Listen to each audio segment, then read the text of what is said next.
Baik Pak, kita mulai saja ya Pak. Oh ya Pak, mau memastikan kembali ini dengan Bapak Hasad Rahman At-Tamimi MPD ya Pak, Ya, betul, Bu.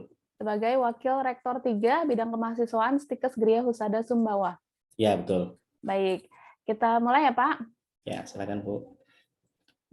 Terima kasih atas kesempatannya hadir bersama kita Bapak Hasad Rahman At-Tamimi MPD. Beliau merupakan Wakil Rektor 3 Bidang Kemahasiswaan dari Stikes Gria Husada Sumbawa.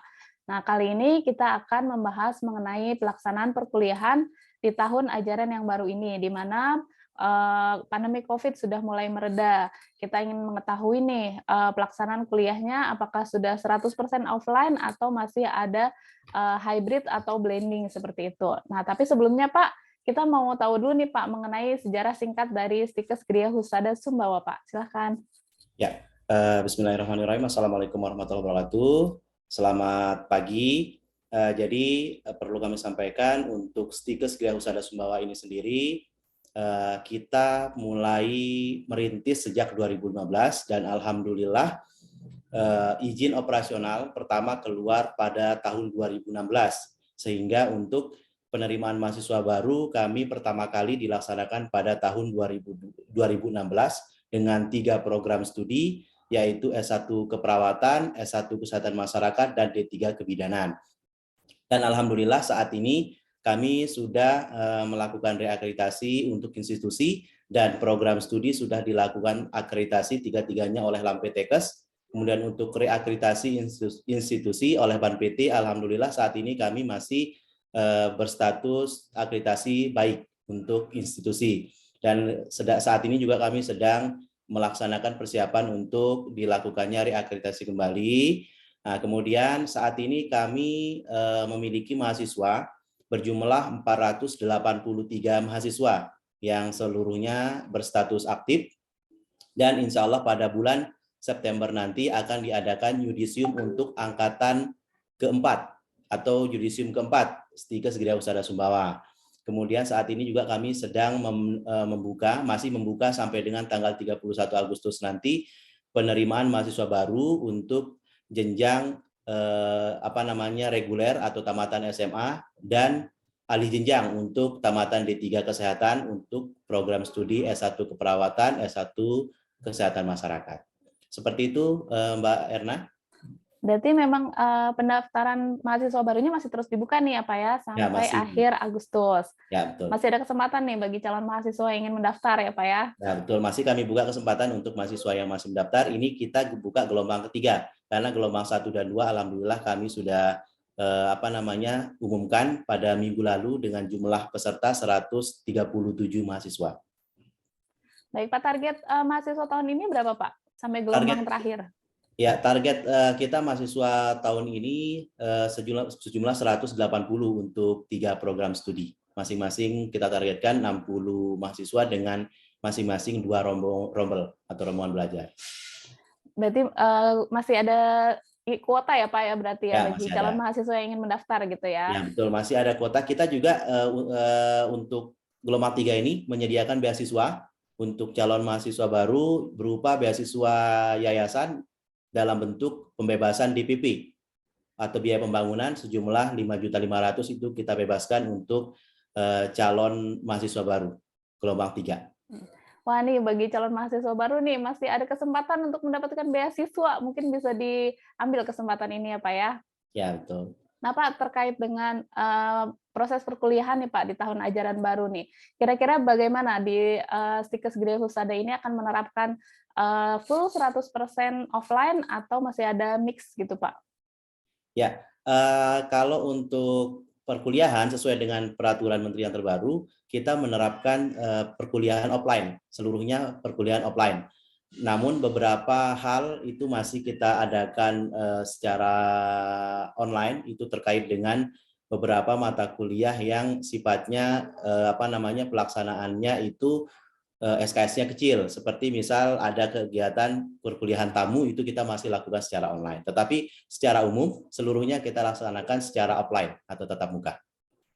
Baik Pak, berarti ini setelah hampir 3 tahun pandemi baru kali ini Pak nih full offline Pak? Ya, betul, betul, Mbak. Kita 3 tahun terakhir kita melaksanakan perkuliahan sesuai dengan edaran Menteri, di mana kalau memang kita diinstruksikan untuk full online, kita laksanakan full online. Kemudian tahun kemarin kita lakukan kombinasi 50% online dan 50% offline. Dan alhamdulillah saat ini kita sudah kembali melaksanakan perkuliahan tatap muka secara langsung. Baik Pak, nah sesuai dengan aturan itu kan kalau nggak salah ada di SK ya Pak ya, di Surat Edaran Ditjen Dikti-Ristek nomor 3 tahun 2002 itu tentang penyelenggaraan pembelajaran di perguruan tinggi. Itu kan juga harus tetap menerapkan protokol kesehatan Pak. Nah Ya, kesiapannya seperti apa Pak?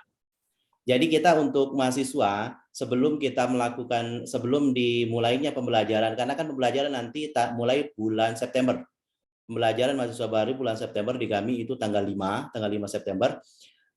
Beberapa kebijakan sudah disampaikan ke mahasiswa untuk syarat masuk kuliah. Yang pertama sudah memenuhi vaksinasi, sudah melakukan vaksinasi. Itu yang pertama, sudah melakukan vaksinasi karena walaupun sekarang kondisi kita sudah dalam kondisi baik, tetapi tidak menutup kemungkinan terjadi hal-hal yang tidak diinginkan di kemudian hari. Oleh karena itu, untuk sama-sama mewaspada, yang utama kami sampaikan ke mahasiswa, baik mahasiswa maupun dosen, yaitu sudah melakukan vaksinasi sampai dengan vaksin ketiga.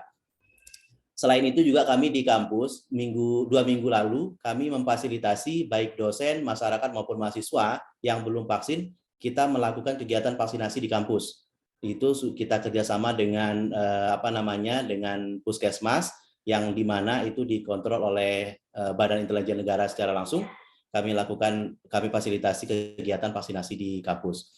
Nah, selain vaksinasi, kami juga sudah menyediakan beberapa sarana prasarana yang berkaitan dengan penerapan protokol seperti alat untuk ukur suhu, kemudian tempat cuci tangan dan lain sebagainya, itu kami sudah siapkan. Kami juga sudah membentuk panitia yang nantinya bergerak untuk memantau kegiatan pembelajaran tatap muka khususnya di masa pandemi. Nah, berarti memang protokol kesehatan ini tetap yang utama ya Pak ya, Ya, dalam betul. proses perkuliahan, baik dosen maupun mahasiswa diwajibkan sudah vaksinasi hingga Ya, vaksin ketiga. Nah, ya. Pak nih terakhir Pak terkait dengan digitalisasi kampus Pak. Tanggapan Bapak terkait dengan digitalisasi kampus seperti apa Pak? Untuk digitalisasi kampus ini kan ada beberapa aspek yang tetap harus dikembangkan, tidak hanya dalam proses pembelajaran, tetapi dalam proses administrasi. Di mana dalam proses administrasi ini khususnya kami di Stikes Gria Husada Sumbawa mulai 4 tahun yang lalu kami sudah menerapkan, bahkan sebelum COVID kami sudah menerapkan kebijakan pelaksanaan UAS dan UTS itu dengan sistem online. Itu sudah kita laksanakan sebelum masa pandemi. Kenapa kami laksanakan itu? Karena setelah kami cermati ternyata terlalu banyak pemborosan yang dilakukan dalam tanda kutip pada saat pelaksanaan pengadaan lembar soal maupun lembar jawaban, sehingga itu banyak nanti berdampak kepada penggunaan kertas yang luar biasa besar. Oleh karena itu kita alihkan dari bentuk UTS UAS secara offline, itu kita alihkan dalam bentuk online. Itu sudah sebelum pandemi. Sampai sekarang kita masih terapkan. Begitu juga dengan administrasi yang lain. Baik di tingkat program studi, unit-unit di bawah institusi itu kami sudah menerapkan sistem online, di mana pemberkasan, kemudian pelaporan, bahkan sampai dengan persiapan akreditasi kami usahakan dalam bentuk file, di mana nanti akan disimpan dalam bentuk drive.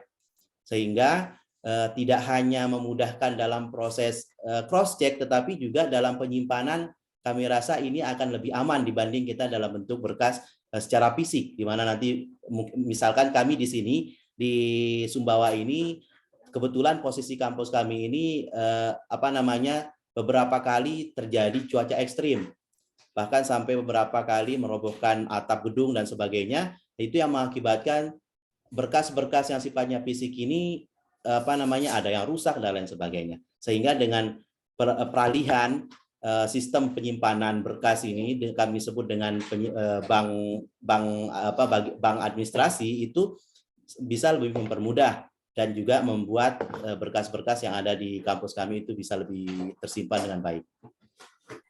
Baik Pak, berarti memang sudah paperless gitu ya Pak ya sejak 4 tahun lalu gitu ya Pak ya. Ya, betul. Nah kalau sistem akademiknya Pak seperti apa Pak? Apakah sudah beralih ke digitalisasi juga Pak?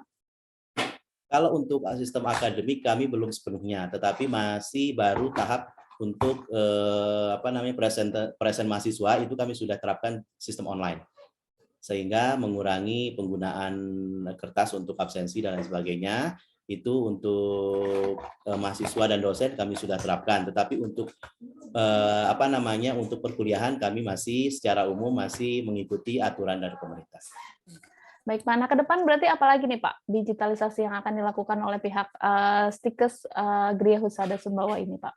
Ya, ke depan kami rencanakan seluruh aktivitas akademik maupun non-akademik, bentuk pelaporannya itu menggunakan bentuk online.